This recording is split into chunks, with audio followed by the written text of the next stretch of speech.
Hello guys, welcome to the foil series. Today we're going to be focusing on round 3, just like I announced. I am having a new stream setup, so bear with me. Today will I do some things a little bit differently today.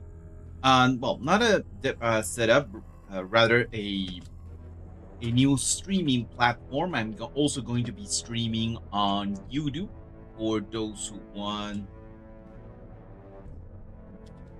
view. Round 3. Okay, so I just updated that thing. I just want to make sure that my stream is on. It is on. I want to make sure that it is actually streaming. It is. So I'm gonna have that chat right here, and I just want to make sure. I just want to invite everyone to the fall spring season 1. So let me just go ahead and next tournament signups. Just want to make sure that this appears in chat. Let me go ahead and anchor it. It did not show up on my end. So that means that I need to have the chat open here. Yeah, it didn't show up anywhere. So let me just go ahead and open it right here. Volume set to 0. And there we go.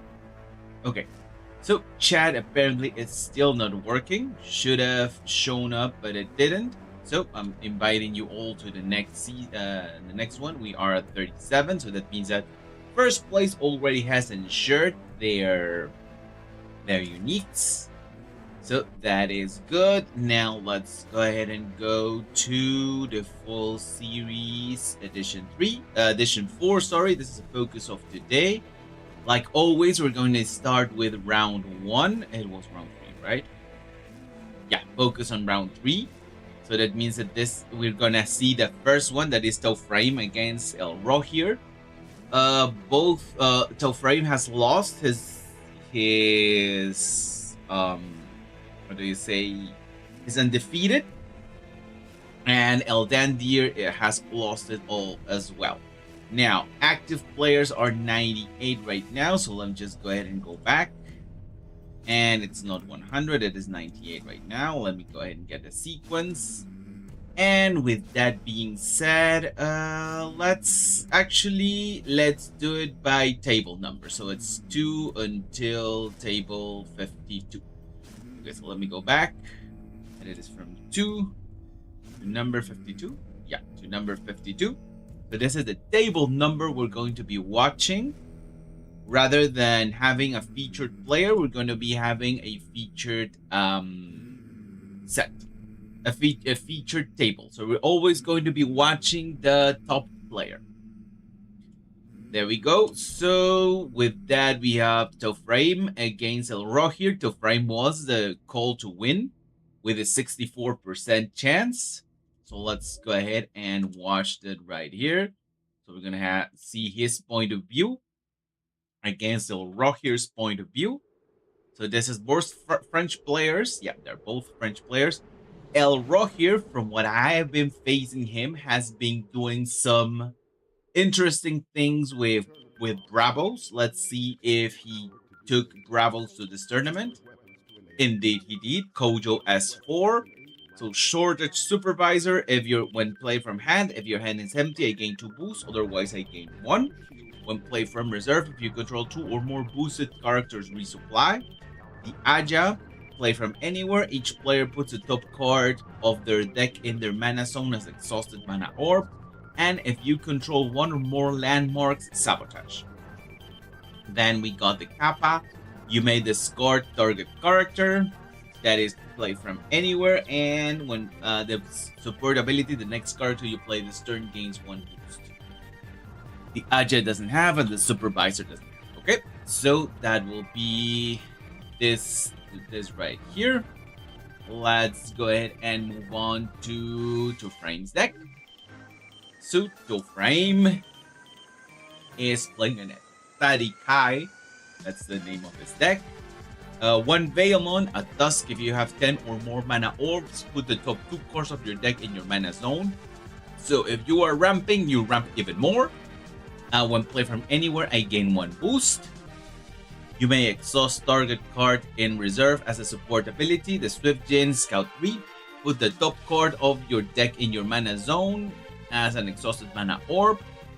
That is whenever you play him. And if you play him from reserve, if you have 10 or more mana orbs, target character in reserve gains 2 boosts. So this is not just a ramping Swift Jin. The second one, Scout 3, put the top card. This is a ramping Swift Jin. So this one, both ramp when played from anywhere, but this one has a support a bit that you kind of wanna play him on the last, while this one has a support ability. The next card that you play this turn loses fleeting. So kind of when you have more than one character in reserve, he's also playing with 2 hunger. So let's go ahead and see the hunger madness that a Mirror Bravos match should be.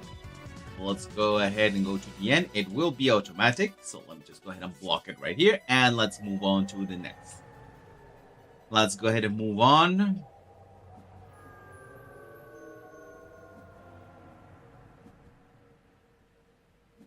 Okay, so an interesting opening. Probably not going with Kaori, just... Okay, so he went straight away with the Swift Jin. Draws a card because it's a cost 6. And goes automatically to the... That was not the unique, that was just a regular one. He still got 1 mana in order to at least push forward on one side. So it's a double advance from Elrock here, a single advance from Frame. I actually also faced Frame. I'm fairly sure that this was the deck that I faced him with. I faced against. So kind of know what is coming. I almost had him, but in the end he got me. Not in this tournament, it was in another tournament. Okay, right away playing the Tiny Jin in order to push for an advance. Not going to be enough, so he is going for a draw right away because of the Serengar right there being being fleeting. So it is a 1-for-1, still a rocker with one expedition advantage. So that means that there is a ramp and a draw. There we go. And he even draws right away the hunger.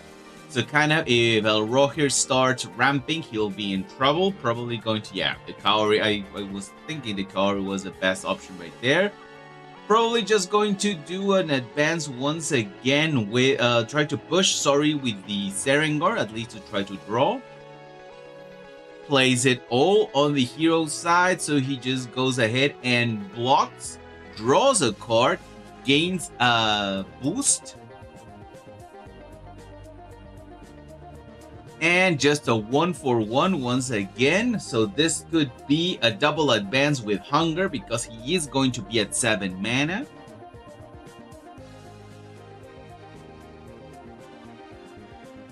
He could be a wipe.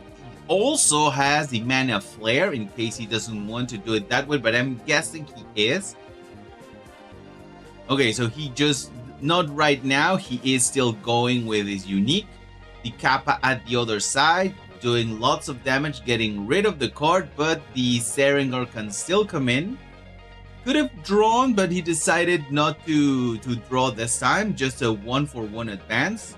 It could be that the next turn he's aiming to play the hunger right after doing the Kaori's intervention.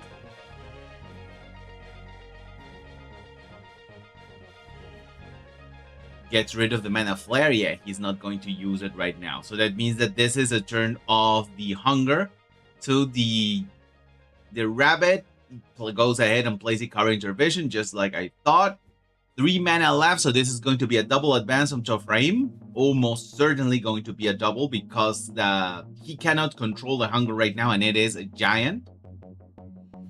So it's going to be 1, 2, 3, 4, 5 boosts. So it's going to be 10 boosts. So it's going to be a 14 that really cannot be controlled.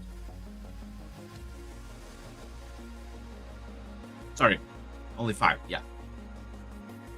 So yeah, a 9/9 that cannot be controlled. So double advance. There we go. Loses it right now, but I think he doesn't matter that much. Although he owned. Okay, there you go. He got a Veilmon, got rid of the Swift Gen because he's not really going to need it. Let's see if the Veilmon can close it down. Okay, Elrohir playing safe right now. Plays the Jin in order to have even more pressure on one side. Goes up to 3. Nothing else from Tofraim. Gives the Rage, so that's going to be a 5. Still not enough. And Elrohir had nothing left on hand. So it's even a double advance from Tofraim. And that's how he does it. And that's how he wins this round right here. So congratulations to Tofraim. He moved on undefeated to the next round, and this was one of the plays that actually Elrohir fell in grace. So now let's go ahead and look at table 18. So we're going to move to table 18 right now. There we go. We're going to have Sasquatch against What AK-47. It was in favor. The expected was for Sam Squash to win, 70% win probability. So the probability was indeed respected. So we're gonna have Sam Squash's point of view against AK-47 from Team Watt. So Belgium against an American player, a US player, sorry. So let's go ahead and see. This is a Izari Anansi Zari, okay. One Anansi, okay. He has 2 rare Anansis and 1 unique Anansi. Let's go ahead and check first this one. When played from reserve, I gain 1 boost for each card in your reserve. And when played from anywhere, you may put a card in your hand from your hand in reserve. If they gain boost for each card in your reserve as well. So you can double the amount of cards of boost in your reserve. When played from reserve, when played from hand, only once. But you can put a card in reserve to give him an extra boost. I'm guessing there's some things additionally to help him out. For example, he has Garbage, so he wants to put as many airlets as he can before playing the Anansi. We also have the Priya, the Bravo Signaler. When an expedition moves forward, create an airlet token in your landmarks. At dusk, if you control a character in each of your expedition, create an airlet in target player's landmarks, most likely going to be you. Has the support ability that creates an airlet token in your landmarks. Then we have another Bravo Signaler, another Priya, sorry. When my expedition moves forward, create 2 airlet tokens in your landmarks. And when played from anywhere, if you have 6 or more mana orbs, target character in play or in reserve gain 2 boosts, and you may exhaust target card in reserve as a support ability. This was AK-47. Let's go ahead and check Sam Squash. Sam Squash is playing Mass Ascension. That's how we call it. Sigismund deck. So we have here the Baba Yaga. When played from anywhere, draw a card. When another non-token character joins your expedition, if you control a token, I gain 1 boost. Create an Ordis 1/1/1 token in your other expedition, the one I'm not in. If you control a token, draw 2 cards. Let's play from anywhere. And Ordis Gatekeeper. When another Ordis Gatekeeper, when another non-token character joins your expedition, create an Ordis Recruit 1/1/1 in your other expedition, the one I'm not in. And when played from hand, you may pay 1 if you do create an Ordis Soldier in your companion expedition. So you can play 1 from play from hand and reinforce the companion expedition her and 1 token, and then the rest of the tokens will go to the other side. So let's go ahead and see how this game played out. It is not going to be automatic. 39 cards for each player.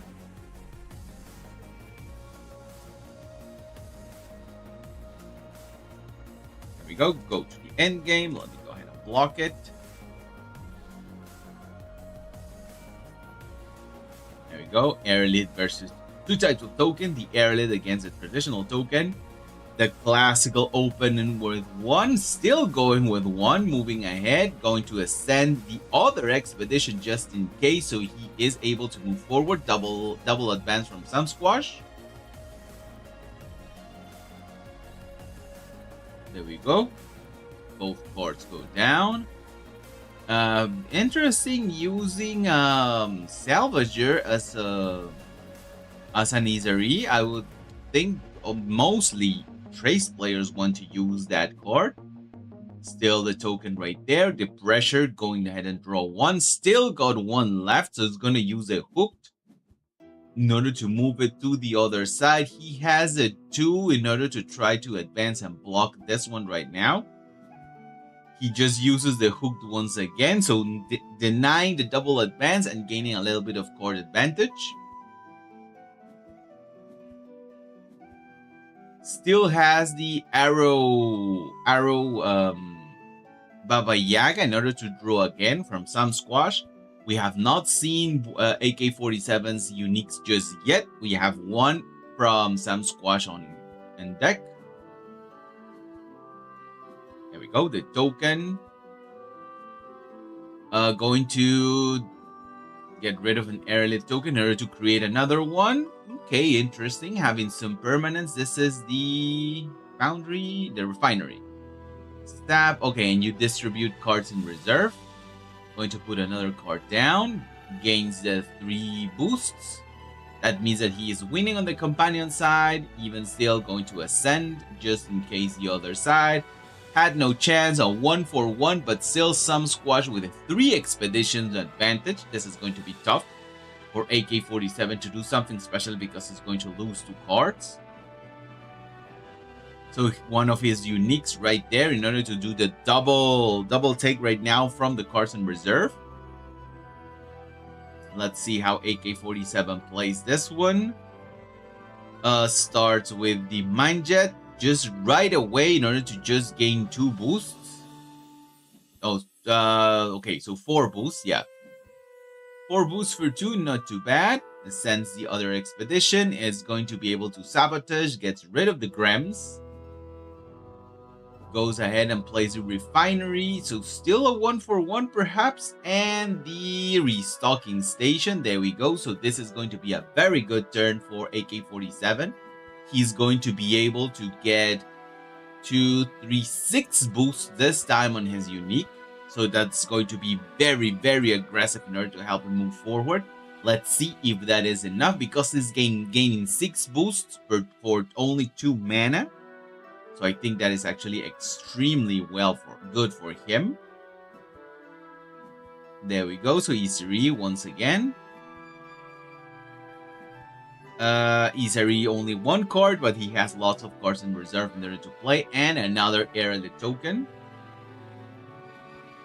So decides to start with the Garbage. Interesting. Okay, yeah, because he's going to get another Airlit. And is still going to have the boost with, yeah, kind of an after you. It is not ascended. That means that it was even not the rare. Okay, so another after you. Now the Ordis Crier comes out. Still playing a pseudo after you. This time only to give a token right there to the restocking station. An interesting way to play it. So plays the Anansi all out. Puts a card down, so that means the Anansi is going to get lots of all of the boosts right there. 1 more for the refinery. No more game from Sam Squash. He's going to give 3 boosts perhaps on, yeah. And he's going to do a double advance right now. Because he has the boost. Going to take away from the Anansi, of course. Going to play the last card that he has right there. Another token right there for the refinery. So it's a double advance right now from AK-47. That means that he is bringing it back. Just kind of what Axiom tend to do. Bringing it back. Decides to get rid of one of the refineries. Still 1 more resupply right there. Isari decides, in this case, AK-47 decides not to not to risk it and don't put another one. Gets rid right now. He gets rid of the unique, but still the refinery has its thing right there. Another after you. And the second Anansi comes in. So still going to be a threat right now. Just for 2. Puts a restocking station right there in order to have another chance. Going to put something to sleep. He puts the token to sleep and gives it 2 boosts. Going to give the 3 to the Anansi most likely. Yeah. No, going to give just 1 to the Anansi and 2 to the other side. So the Anansi right here is just, I think it was better doing it the other way around. Okay. Perhaps he has something still on hand to do something else. No, he didn't. Okay, so it's a 1-for-1, still 1 expedition ahead from Sam Squash, but he's using almost all of his resources, but he has the token right there. He's going to have a 4 right away in order to try to do something. Gets rid of the Gift of Self. Cannot sabotage right now, but he has already a 4 on the hero side. That's going to be difficult to beat. Not what you want to see right now. Not a restocking station. It's a good card, but not what you want to see. And yeah, he knows that that's over. He has nothing to face what is on the other side. He has nothing to put up to the 8. Could have gone for 6 in the best case scenario, so he just goes ahead and gives up and decides to just give the victory to Sam Squash. So yeah, there we go. That was the second match of the day. Let's go ahead and move on to the third one. It's going to be table number 40. So table 40 is right here. I have played Sugakifun and Sawayakumi. I'm guessing they're both Japanese players. The game was a 69% for Sawayakumi. So let's go ahead and watch the replay right here. And also going to check Siwa Sugi. Yeah, they're both Japanese players. So let's first check Sugi Kafun. I'm gonna call him Sugi because I'm not gonna be able to say that every time. This is a set 4 deck for Linway, at least that's how it's called. We have the Axiom Puppeteer. If you sacrifice a character or permanent, you may sacrifice a character or permanent if you do Sabotage. That's play from anywhere, play from hand. You may sacrifice a character if you do create a Mana Moth illusion token in your companion expedition. Izmir Stargazer. So this is a very good thing. The problem is that it says the companion, so it kind of pushes everything on one side, but not too bad either. Izmir Stargazer, when I'm sacrificed, draw a card. If you control 2 or more landmarks, I gain 2 boosts. Play from anywhere, so kind of a very versatile card. And finally, the Caladrius. On play from hand, you may send to reserve target card to hand cost 2 or less, but this is a 0/0/3. Because it has another ability, you may sacrifice a character or permanent if you do create a Mana Moth 2/2 illusion in your companion expedition.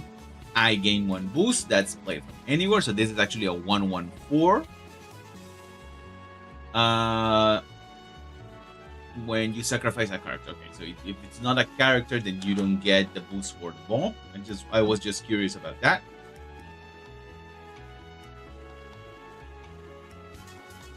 There we go. That was Sugi's deck. Let's go ahead and check Sawa. Also, I'm just going to call Sawa. Sawayakumi is not that difficult. I think it's a little bit long, so I'm just going to call Sawa. The deck is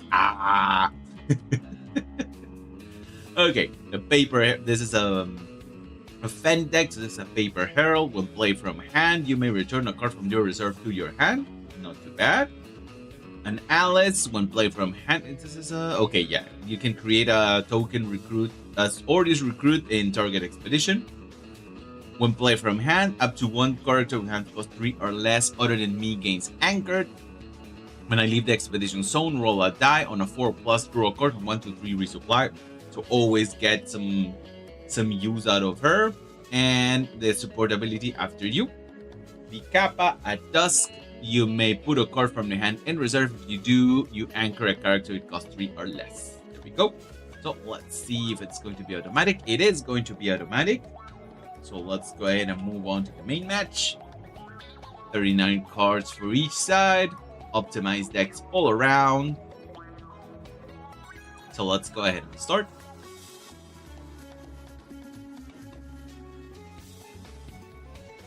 Okay, the pseudo after you. Repeat it. Block right there with the penguin. Just goes ahead and plays on the other side. So it is a single advance from Sawa. The Macping Porter. It's just a single advance from Sawa. Both cards go down, but Mana Moth is left right there after the Cocoon left. And a Nancy, a very good card to have right now. Okay, so he's just going to get those 2 boosts. Most likely just going to use a Signet. No, he decides not to use anything right now. Off you go, gets rid of the Macping Porter. So it's a double advance from Sugi right now. Sorry, a single advance from Sugi right now because the Cocoon is the Chrysalis. Okay, so in English it's Chrysalis. The Chrysalis is the Fender. Leaves once again a Moth right there. Ooh, the unique. You don't really want to see it right there. Another Chrysalis. This time it is not blocked.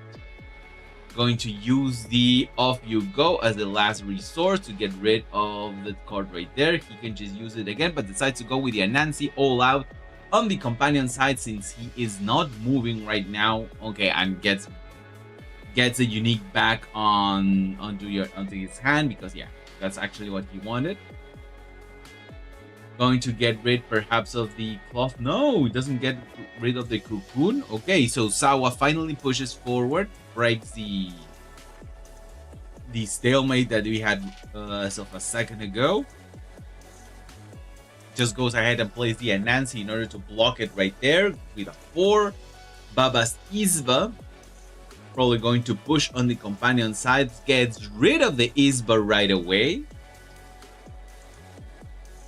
And just goes ahead and plays the Chrysalis on the other side. And the final card, and off you go in order to have another advance. So we're back to the stalemate. A very good control game this has been. But the off you goes have a limit. So I think we should perhaps have one more. But Sugi has been burning through cards very fast. So this is kind of a different type of control. We have the Anansi right there in order to try to do his thing. The Jellyfish is just going to draw and gets a resupply. And a very good resupply at that. Decides finally to push the Maw. Gift of Self to sacrifice the Jellyfish in order to draw 2 cards. And the Jellyfish goes back to the reserve. Also, the Maw gets 2 boosts right there. Decides just to push with the... And off you go once again. The final off you go of the game has been played. So that means that Sugi places himself ahead. But there are no more off you goes right now in order to try to do something else. Gets rid of the Signet. Gets rid of the other off you go. One last off you go can be deployed at 4 mana cost. Let's see if it's something that either of them decide to use. And the Inkcaster right there. A very good card to use. You return some cards to the hand. The Anansi on the other hand. The Tooth Fairy to get rid of the unique. There we go. Decides just to use the other unique in order to give anchor to the Anansi. We have the Maw right there, going to use a Nurse on the companion side. So the companion side is lost right now. Let's say lost. Gains the 4 boosts for the Nurse and the Maw. It's a 1-for-1 advance. However, he has an anchored card right there with lots of strength. Only gets a 1, so only the resupply, doesn't draw a card. Probably, yeah, it's going to go back and it gets rid of the Inkcaster because the Macping Quarter actually is going to be a 3 right now. threatening on both sides. And has another Anansi right there in order to try something else. Isba once again. Let's see if he starts with the Anansi. Yeah, he starts with the Anansi on the companion side. The Stargazer gains 2 boosts. Gets rid of the Isba. There we go. Doesn't want to see those sacrifices being pulled off. The pseudo after you goes ahead and plays gives anchor to the non-fleeting Nancy. It's not blocked right now. Going to push the mobile armory for just 1 more boost in order to advance. It's a double advance from Sawa, a single advance from Sugi. So both players have reached the stalemate once again. Sugi burning through lots of cards. In this case, it's a draw, so that means that he's not going to lose a card. Still going to lose perhaps the Macfeng. Yeah, the Macfeng was the most likely candidate to be pushed away. And now Sugi has to play what he has on hand. What could help him? Perhaps a hunger, but that would be a little bit hard to play.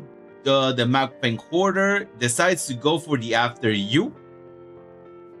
The Maw costing 1 gets rid of it. It's going to be a gift of self. Okay, so he needs to have something else being played. Draws 2 cards, and because of the gains to boost, and I think it was 1 more when I'm sacrificed.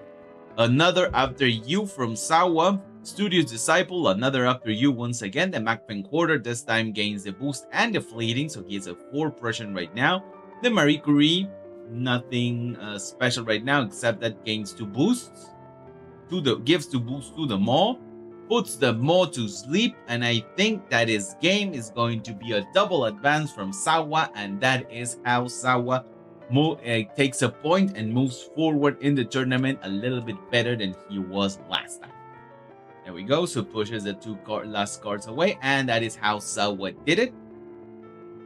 So that was actually a very interesting match from 2 very high skilled players. We're moving now to table number 6. So this is Spirit Away versus Mod Replay. Not heard of them before. Glad to see them at the desktop tables. Spirit Away was the one called to win with a 55% probability. Not that big of a probability, but still he won the game. Then we're gonna have Modri first. We're gonna check Modri's deck first. So they are both French players. Modri is playing Bazira, Halvard Fior, so he must have a Fiore somewhere. There we go. The Iofe and a Fiore. No, so Axiom Salvager. If you control 2 or more boosted characters resupply, that is play from anywhere. If I gain 1 or more boosts, you may have target character other than me lose fleeting. Okay, interesting. Junior Chef. And when play from hand, if I'm the only character in my expedition, resupply, otherwise exhausted resupply. When play from reserve, you may discard a card from your reserve if you do draw a card, otherwise resupply. The support ability, when you play another character, I gain 1 boost up to a max of 3. Then we got the Iofe, the Fire Avatar, Scout 1. When played from hand, if I'm the only character in my expedition, target character gains 1 boost and fleeting, so you can kind of play her, give a character a boost and fleeting, and then pull her down. That's for just 1 mana. When I gain 1 or more boosts, if your reserve is empty, draw a card. So that's basically what this one has. So these are the uniques from Modri. Being a Bazira, of course, he has to have at least 1 rare flute. So let's go ahead and check out Spirit Away. So Spirit Away is playing a Kojo. So once again, a Bravos match. In this case, we have the Smoldering Jin. When you pass first, if I'm fleeting, put the top card of your deck in your mana zone. You may that is its ability if you pass first. When played from reserve, you may give target fleeting character 1 boost and a dust, create an early token in your landmarks. Plain and simple, put an early token. So this is actually a good use. For this, I am gigantic. When another character joins your expedition, if you control one or more landmarks, draw a card. So kind of need him right at the end, or unless you have been ramping a lot, because otherwise you will not draw a card. If you control one or more landmarks, you need to have another card. Also, the support ability, the next card you play this turn gains 2 boosts. And the Halua Raging Leviathan, this is gigantic with tough 1. When played from reserve, you may put a card from your hand in reserve. If you do, up to 2 target characters each gain 1 boost. So this is just a gigantic without the downside of putting everything with fleeting even itself. So let's go ahead and go to the end game. It is going to be automatic once again. So let me go ahead and put it right here. And 39 cards for each. Optimized decks all around. Oof.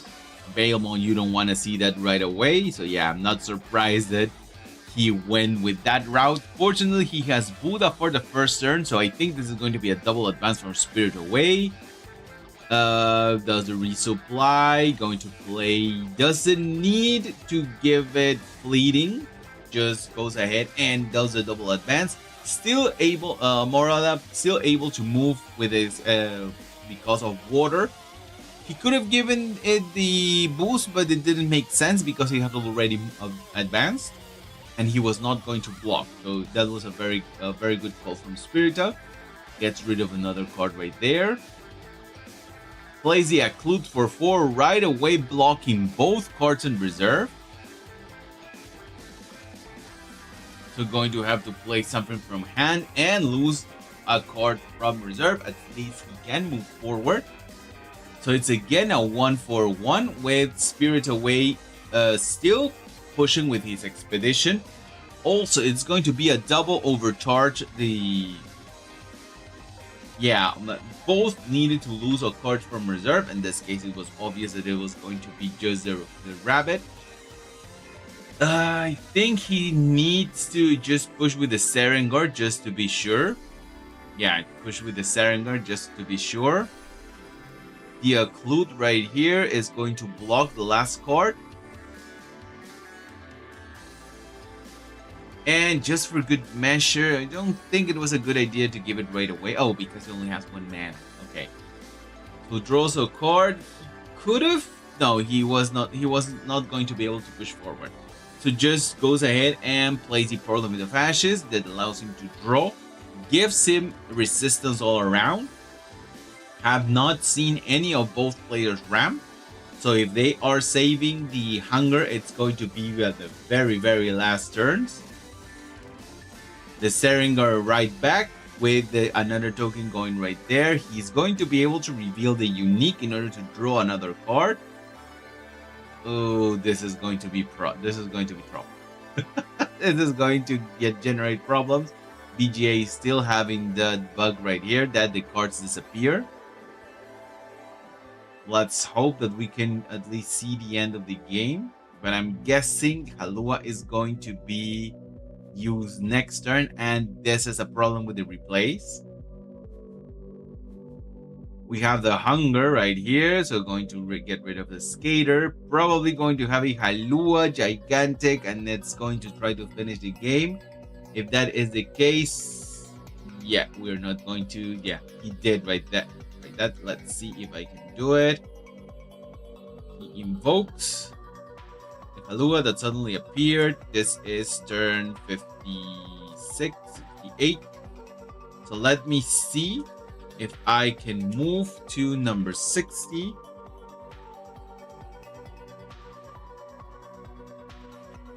And try to see the end of the game. Otherwise, we'll have to see the highlights of the game.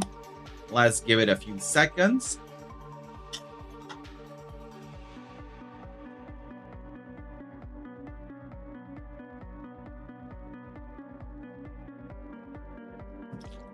No.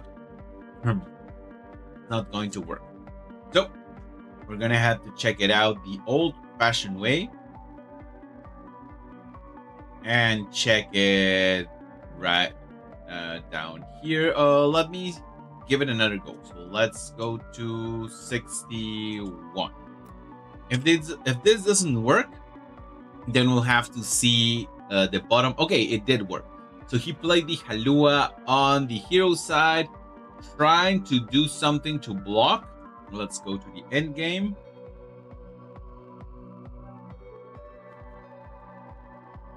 Plays the Parliament of Ashes in order to draw to try to do something. He was not able to fully block the Halua, so the double advance with the Halua is enough for what he needed in order to move forward. He needed to block too much. He needed to block a 7 mountain, so it was very hard for him to do that. And that was basically it. That was a perfect turn to play the Halua. He had the Kojo out, and that is how the game ended. So unfortunately, we were able to see the end of the game. So that was table number 6, a very good top table. Let's go now to number 17. So this is Moi-même against Vince de Troyes. Yes, they are both French players, if I'm not mistaken. It was 47% towards Vince de Troyes at the time of the match. Moi-même had less elo than Vince de Troyes, but beating the odds, Moi-même was able to take the match. And now this one will be Vince de Troyes' deck.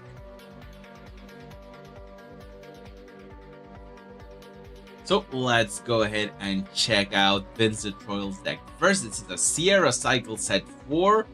Bessie Coleman. When you sacrifice a permanent, target character in reserve gains 1 boost. When played from reserve, you may have target character other than me gain 1 boost. And the support ability target permanent you control activates its arrow abilities. Monolith Runescribe. When played from anywhere, if you control a token, robots you control other than me gain 1 boost. Okay, so this is a very good card. If you have a chance to put aeroliths, this will always have you have a token.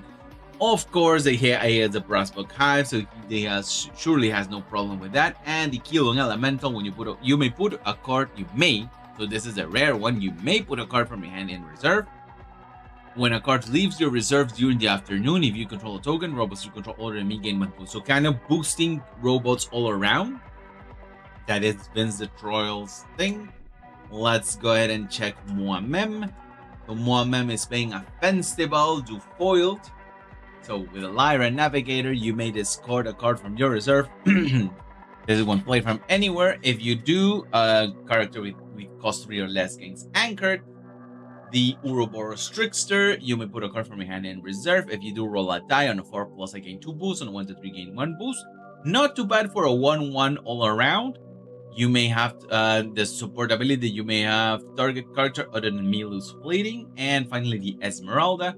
Resupply when play from anywhere. When played from hand, you may put a card from your hand in reserve. If you do, you may return a card from your reserve to your hand. And of course, we have the festival that was implied by the name of the deck. So let's go ahead and move on to the end game. There we go. So it's going to be automatic. Let me go ahead and switch it up.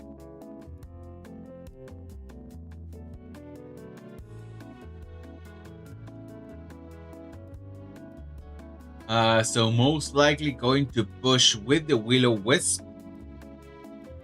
Just brass back tokens, so going to push for the Will-O-Wisp on that very same side. The Inari most likely not going to be played this turn, so yeah, he just Moi-même pushes forward on the companion side.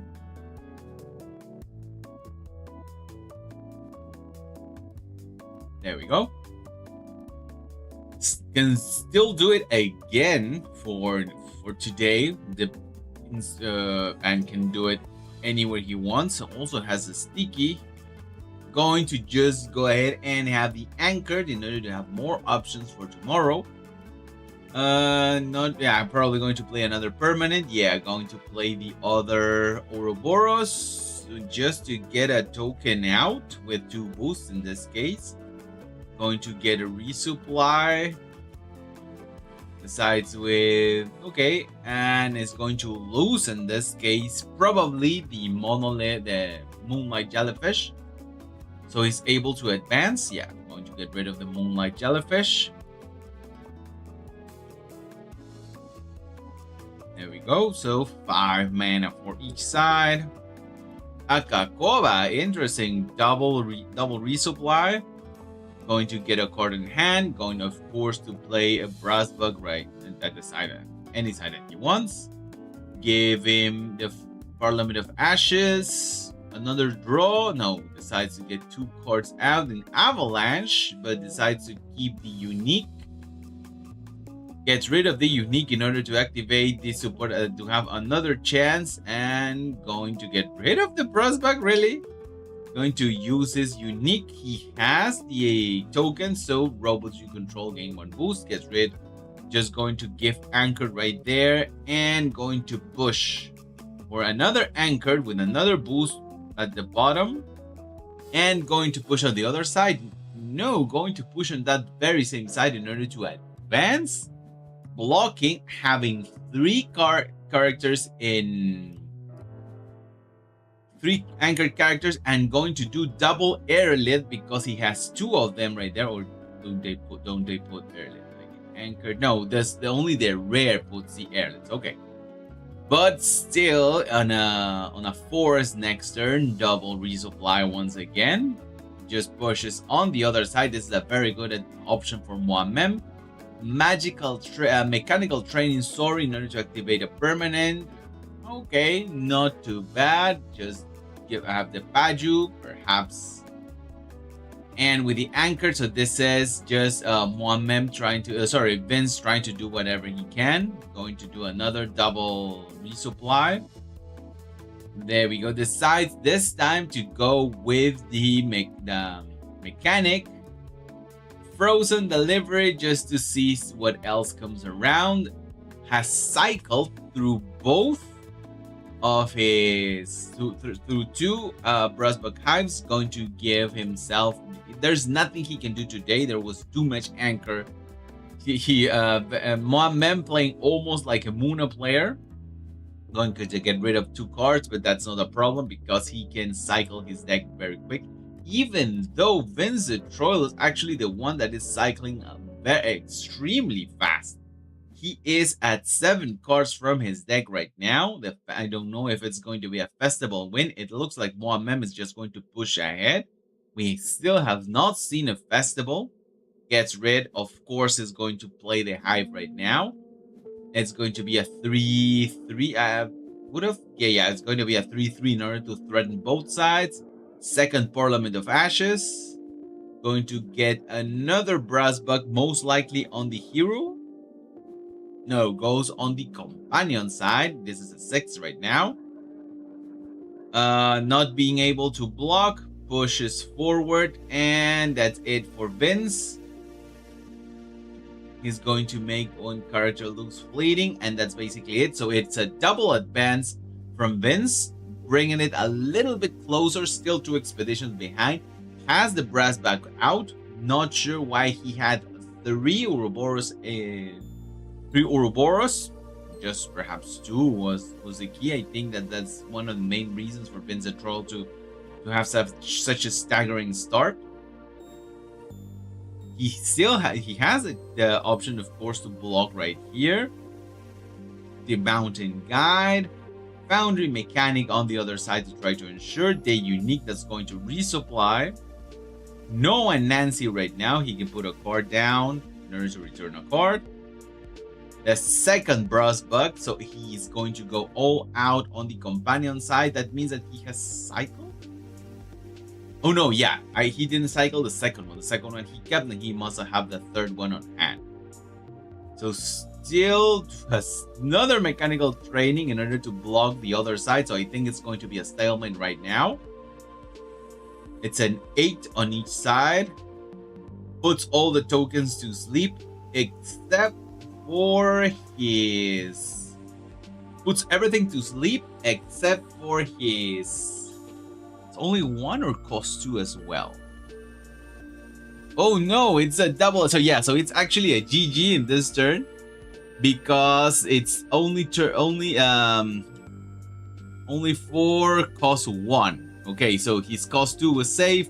The aloe vera on the other side cost 3 was saved.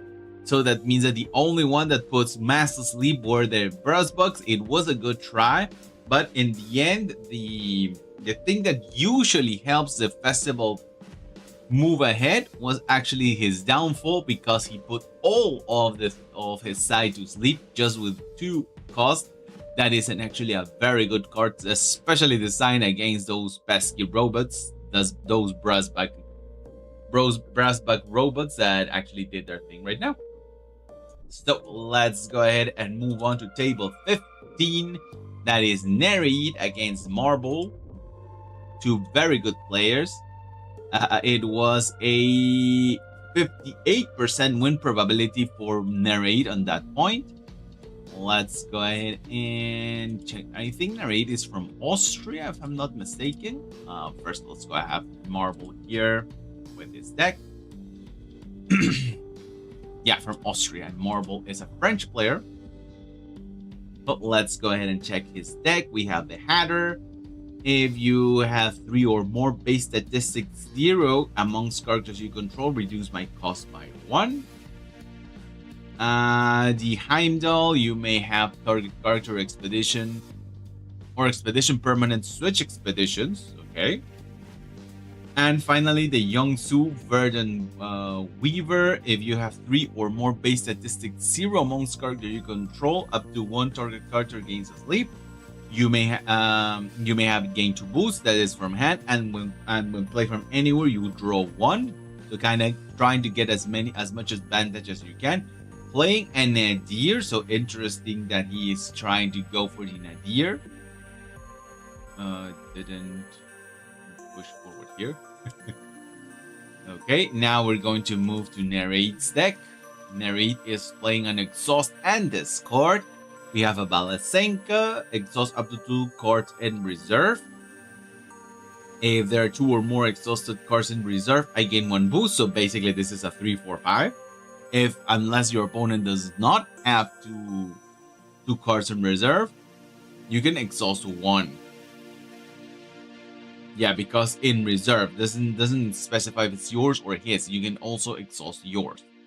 Flamel, when I go to reserve from the expedition zone, you may cycle a spell from your hand. When played from anywhere, target opponent discards a card from their hand. And the support ability, up to 1 target card against plating. Considering this Flamel is cost 5, this is going to be, if Marble plays well, it's not going to be that hurtful for when he can discard cards. He has Bacchus as well, but that is cost 4. Aoro, Savior of Asgard. When I leave the expedition zone, you may discard a spell from your reserve. If you do, target opponent discards a card from their hand. Okay, once again, discarding. If my expedition is behind, exhaust up to 2 target cards in reserve. Okay, so that is for an Akesha. So let's go ahead and see how he plays it. This is not going to be automatic right away. Give me just 1 second. We'll go ahead and start this thing.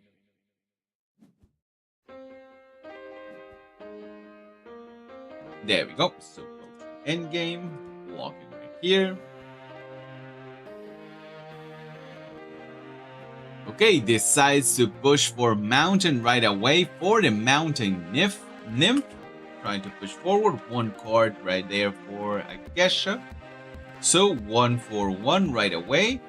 That means that he can play the Nymph again, this time for 2 to block on the companion side, because it's almost ensured that he'll try that. However, first turn is for Nereid this turn.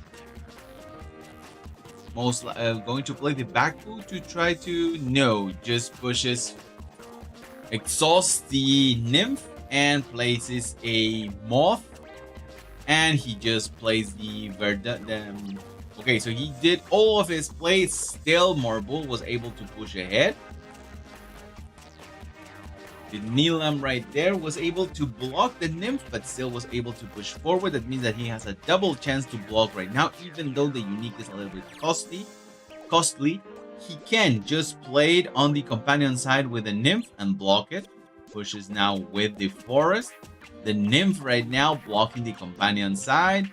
The forest gives him the chance in order to move with that. Parliament of Ashes. Magical training to draw. He has the nothing else to do really, except to draw again. So the card advantage is very well marked with Nereid. Once again, a 1/1 marble, still with one expedition ahead.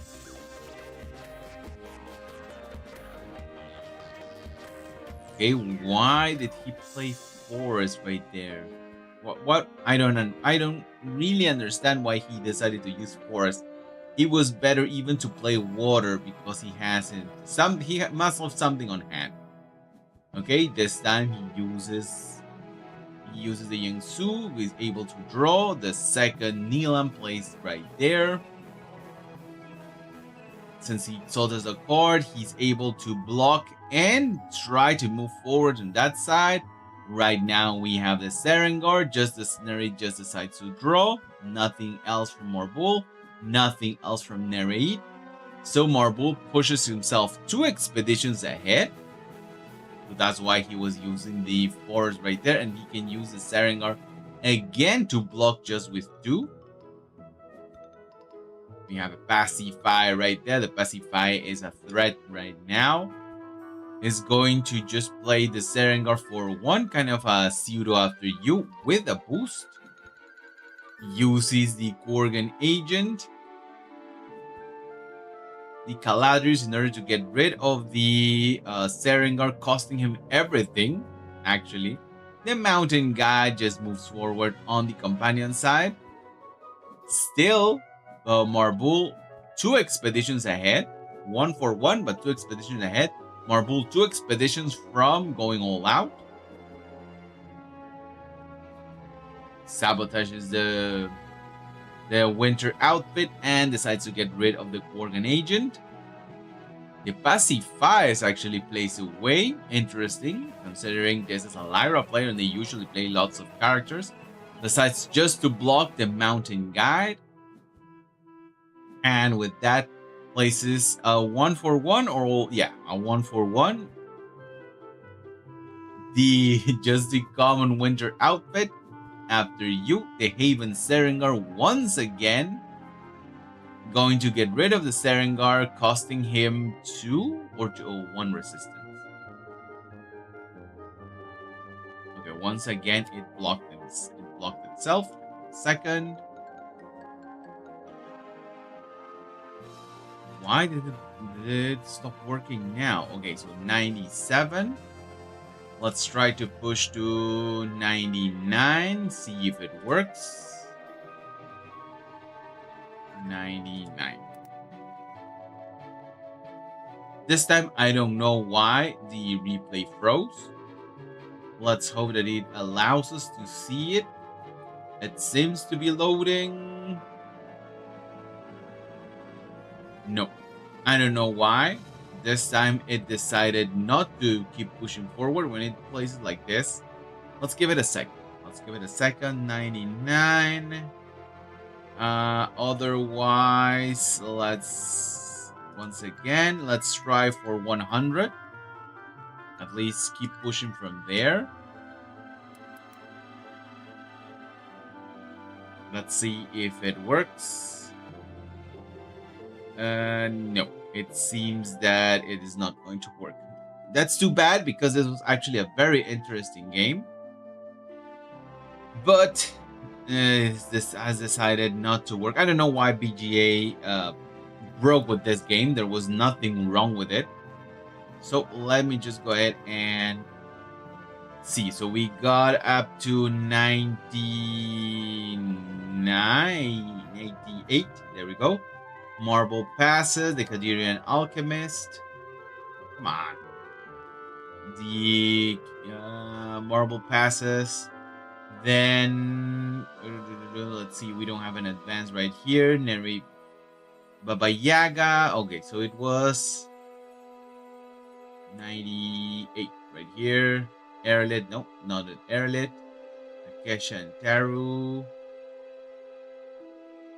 Winter outfit for 1. Okay, so it was 93 actually. Activates its effect after you. Marble plays a Serengar. Plays Caladrius for 1. Gains Fleeting. That was played from the reserve. Marble taps it Aerolith to activate its effects. Pays 1. Discards the Aerolith. Places Heimdall from the deck to reserve. Heimdall is placed in your expedition. Heimdall gains Fleeting. Plays the Cadmino Alchemist, gaining 3 boosts. Then Marble passes. Let's see if we can get to 101. I think we should have no problem if we can move fast to 101 because there was nothing major going on. This is the last chance I'll give this. Otherwise, we'll finish it as we were looking at the bottom.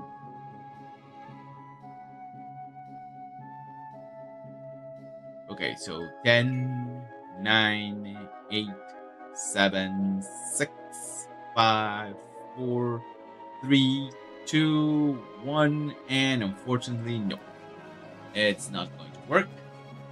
So let me just go to endgame, and while this is playing, I'm gonna be checking the moves right here. So we moved on up to about here. Tadigiran, Marble passes. You draw Baba Yaga. Narrate plays Magical Training. Magical Training again. You draw Suha. Narrate passes, and no one moves forward on day number 6. Oh, sorry, Nereid moves forward on day 6. So that means that he was 1 expedition behind. No, yeah, 2 expeditions behind. The morning of day 7, Marble becomes the first player. He draws 2 cards. There we go. Chooses 1 as mana. Places Suha as mana. Nereid chooses 1 card of mana. Noon. There we go. So Marble plays the Serengar on the hero expedition.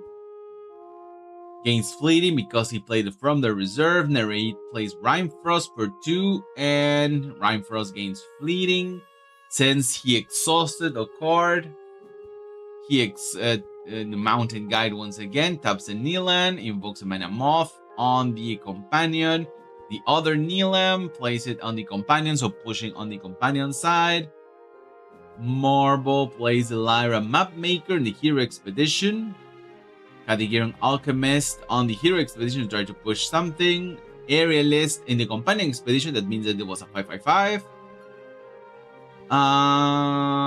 Nereid plays the Alchemy for 1 in the hero expedition, the Mapmaker, the Aerialist. Okay, so we were right here. Then Nereid plays Easy Talk on the companion, blocking the hero side where he had more strength. That plays Subduende to draw a card, and the Serengar loses 1 boost. And the Lyra Aerolith gains 1 boost, so that means that he is up to 6. Nereid passes, Marble passes, no one moves forward. We go to day 8. Nereid becomes a first player and do a noon, no effects after noon, Baba Yaga. From this discards Easy Talk in order to draw. Just draws 1 card. Nereid plays Aurora for 5 in the companion expedition.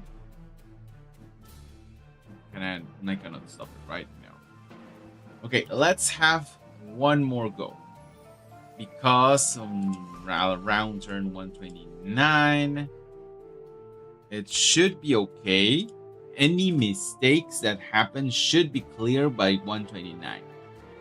If not, then it was actually too much for us to keep on watching. Unfortunately, yeah, it seems that it is not going to work. I'm gonna be keeping this loading in the background. In the meantime, we're gonna move forward to another game, the last game of today, that will be table 21. So Mikkel against Weirdo Ward. This is still going to try to be loading on the end. Mikkel had actually Mikkel was the one not expected to win. He had a 35% win probability based on ELO. That means that he did a very good job. Let's go ahead and have his point of view. But first, let's go ahead and check Weirdo Ward Widow Ward's deck. So this is Mojo Kadigir version 6, Studio's Disciple. The next one play from hand. The next spell you play this afternoon costs 1 less. Baku, target opponent, play from anywhere. Target opponent discards a card from their hand. One play from hand, you may put a card from your hand in reserve. If it's a spell, up to one target card gains fleeting, so it's a control Baku as well. Not only discard, but a control as well. When I leave the expedition zone, you may put a card from your hand in reserve. If you do, create a mana moth 2/2 token in your companion expedition. And the support ability is when you play a spell, I gain 1 boost up to a max of 2. So those are the 3 uniques from Weirdo Ward. Let's go ahead and move on to Mikkel. Mikkel is, if I'm not mistaken, a Sierra player. By the way, this is a French duel. Indeed, it was a Sierra player. That's what I'm expecting. This is still trying to push forward. Sierra version 2. So let's go. The Martingale. If you control 2 or more landmarks, resupply. The next card you play this afternoon costs 1 less. It's a support ability. The resupply is when play from anywhere. The Yan Assembly Overseer. When a robot controls your expedition, I gain 1 boost. And the support ability, you may activate the arrow abilities of target permanent you control. Another Yan Assembly. When you create a token, target character gains 1 boost. And when the support ability, again, it activates the arrow abilities of permanents you control. In this case, can be the Brass Out Bag, the Abandoned Depot. Yeah, basically these two, because they're all the only ones that actually have arrow abilities. So let's go ahead and hope that this game plays out well. It is automatic, so let me just go ahead and block it and see this game through to the end. So we have, okay, getting rid of one of the uniques right away. Probably going to push with the Abandoned Depot. Yeah, definitely going to push with the Abandoned Depot on the other side. Goes ahead, draws, has a very good draw for next turn as well. So just a 1/1 for now. Now Mojo needs to play spells in order to power up his Starfish. Puts a card down in order to put a mana moth. Okay, the frozen delivery goes away. Just 1 in order to see what he does. Conjuring Seal for 4. That means that the Starfish is charged. And he can now, okay, so he places it on the other side. He can just place the landing zone. No, it's not a landing zone, right? It's a dropship, sorry. The dropship on the companion. Once again, a 1/1. But Mojo will lose a card. Loses in this case a Conjuring. He can use the Bravos, but does he want to ramp? Is this his strategy? Let's see if that's what he decides to play. No. Right now he decides to draw. Goes ahead with the Grams on the other side. And just for good measure, he's able to block. That means that Mikkel does a double advance right now.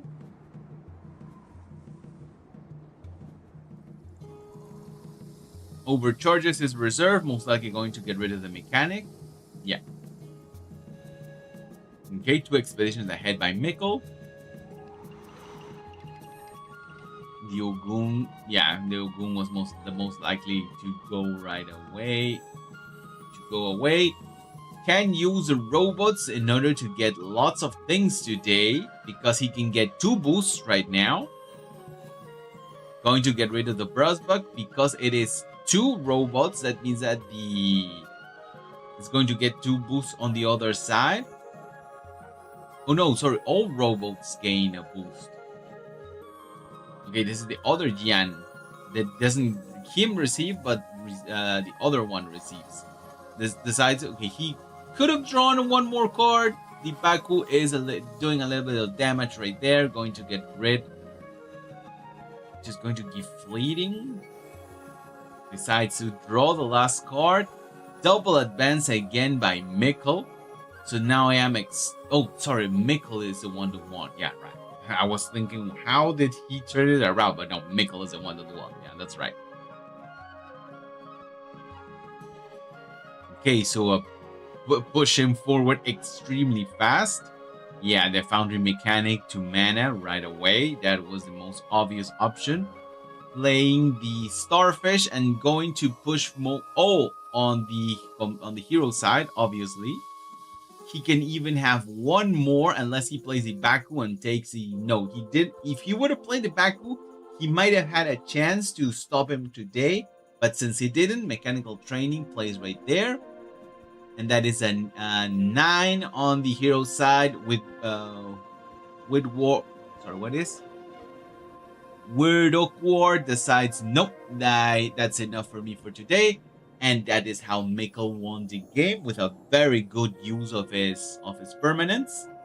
And with that, we are almost in overtime, and this has not moved at all.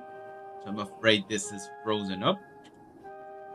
Let's have one more because I still have time for one more. So let's go to table 50. Table 50 is right here. This is Aurora Boreale versus Nefer Meretziger. So it's gonna be Aurora versus Nefer. I'm not going to say that a lot. Table abandoned. Unfortunately, nope. Let's go to table 4. Table 4, a top table to end it for today. Garba 8 versus Nubi Wow. So the Garba 8 was the one called to win, 61%. So the probability was respected. Let's go ahead and have here Garba 8's point of view and have Nubi Wow's point of view here. So French against an Italian player. Let's first check Nubi Wow. Fury Fenut. Esmeralda. When played from hand, you may put a card from your hand in reserve. If you do resupply, when played from reserve, you may put a card from your hand in reserve. If you do, each character you control by target player gains fleeting. So an extremely good control card. Flamel. When I go to reserve from the expedition zone, you may cycle a spell from your reserve and has a support ability. Each character controlled by target player gains fleeting. Finally, the Lyra Cloth Dancer. When a card leaves your reserve during the afternoon, up to one target character gains fleeting. And when played from hand, you may discard a card from your reserve. If you do roll a die. On a 4+, I gain 2 boosts. On a 1, 2, 3, I gain 1 boost. Okay, not too bad. Let's go ahead and check now Garba. Garba is a solid boost 3.0. With Bazira, we have the Kitsune. And when played from reserve, each player may resupply. When another character joins your expedition, target character gains 1 boost. So every time a new character joins, they will gain a character will gain 1 boost. Foundry Armorer. When a non-token character gains 1 or more boosts, create a brass buck 2/2 token in your expedition. In my expedition, sorry. When played from reserve, you may discard 1 of your mana orbs. If you do, I gain 2 boosts. Interesting option. If you are ramping up, you can just take 1 away in order to have her gain 2 boosts. And when another token joins, okay, so this is actually a very good unique. Let's go ahead and see the Osma. Also, the third one is the Osma. At dusk, if you control 2 or more boosted characters, draw a card. Plain and simple. Up to 1 target character gains fleeting. That is a support ability. Has a hunger. And does he have... Yeah, there we go. So 3 occludes as well. Basic Bazira. Let's go to endgame. It's not going to be automatic. So give me 1 second.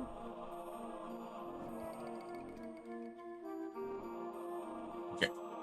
So go to the endgame right now. It is going to be automatic. And this is the last match of the day.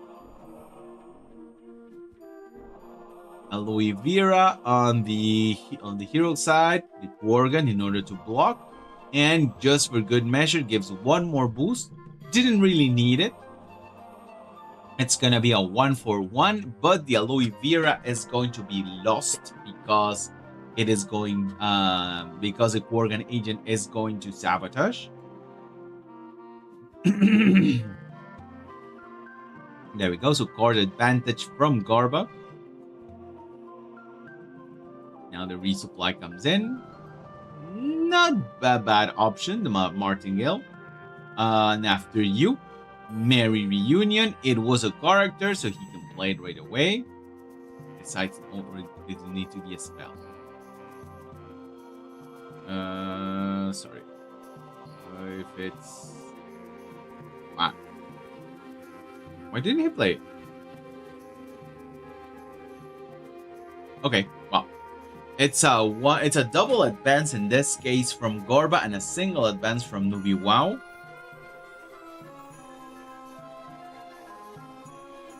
I don't know why he didn't put the card in his hand. It was even sabotage after. Or maybe he did and it is... No, he didn't. Okay, another Merry Reunion. This time he uses it for 1. Uses the Serengar. Please tell me you are... Why are you not pulling it up? Perhaps you have that? Could be. Okay. So it is a double, not a double advance right now. Uses the Break the Ice. Going to get rid of the Serengar. That is a double advance right now for Nubi. Yeah, Garba doesn't have anything else. So we have a stalemate again. The game is drawn once again. The match, sorry, is drawn once again. There we go. So, but Garba is actually ramping up. So he can use the Altrun and the Aklut in order to have a block both, well, 2 cards from the reserve. So there we go. The Altrun teammate going to go ahead and block it with the Aklut. The double boost for the Aklut. He just blocks 2 cards. He blocks the Merry Union and blocks the Shroom. Puts the... Oh, obviously going to put the Aklut to sleep, taking it away from next game. Garba passes. The Unique right now in order to move forward. Takes away a card in order to gain 2 boosts. So it is a threat right now and gives Flading to the Altrum teammate. So it's going to be a 1-for-1 still in a draw.